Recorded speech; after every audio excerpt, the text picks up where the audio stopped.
Welcome back to Over the Line. I'm John Mattis. This is Allison Knight. Today we start off with a nice baseball brawl, otherwise known as a base brawl, and it's between the Orioles and the Royals, and Manny Machado is at the center of this little tussle, and he gets beaten by a 99-mile-per-hour fastball and just kind of freaks out.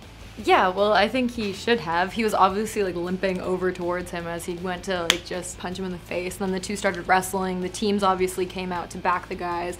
And yeah, how do you think it compared to Bautista's? It was a little different, a little less one-sided. Machado did come out and confront Yordano Ventura, the Royals pitcher. And my favorite part, though, was that Ventura ends up hugging his leg because he's kind of scared that he's involved in this situation. I'm gonna say that Machado probably gets suspended. Maybe yeah, Ventura. They might both get suspended. It was pretty bad. Either way, there's nothing like summer baseball and a nice brawl. Oh yes, we love the brawls.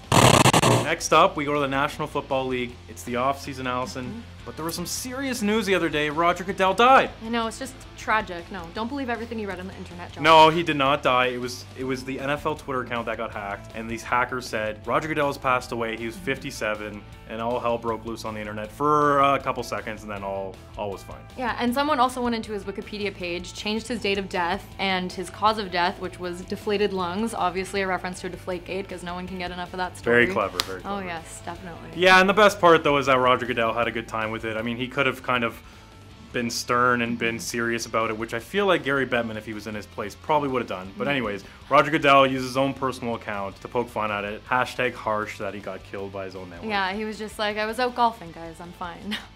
All right, finally, we're going to go over to tennis and more doping incidents, which have been happening a lot lately. Sharapova was just suspended by the International Tennis Federation for 2 years for doping with meldonium, and it's been an ongoing issue for a lot of Russian players in various sports and a lot of other players. So it's just happening a lot lately. Yeah, it's a 2-year ban. She's appealing it. She called it unfairly harsh, and I tend to agree with that. It seems like a very institutional problem, this whole meldonium crisis in Russia, and it's going to continue into the Russian games because everyone's going to be keeping an eye on the Russians if they end up going, and it's just snowballed into this big problem where these Russian athletes clearly didn't know what they were taking. I don't know who to believe. It's partly their fault, but is it all their fault? Is 2 years enough? Is 2 years too much? I tend to side with Sharapova here. I kind of agree with you, and she's also said that she's been taking it since 2006, and she's been playing since then. So they started banning this particular drug in January 1st of this year. You know, she might not have been caught up with the rules. It's kind of her responsibility to do so, but at the same time, if she's been taking it for that long, then, you know. It's one giant mess, really. Yeah, it really is. All right, so that's it for this week. We had some base brawls, we had some doping, we had some illegitimately tweeted deaths. Yeah, what's in store next week? It's been a good week, yeah. So thanks for coming out. And if you want more Over the Line and more content from us, you can visit us on post media sites across Canada.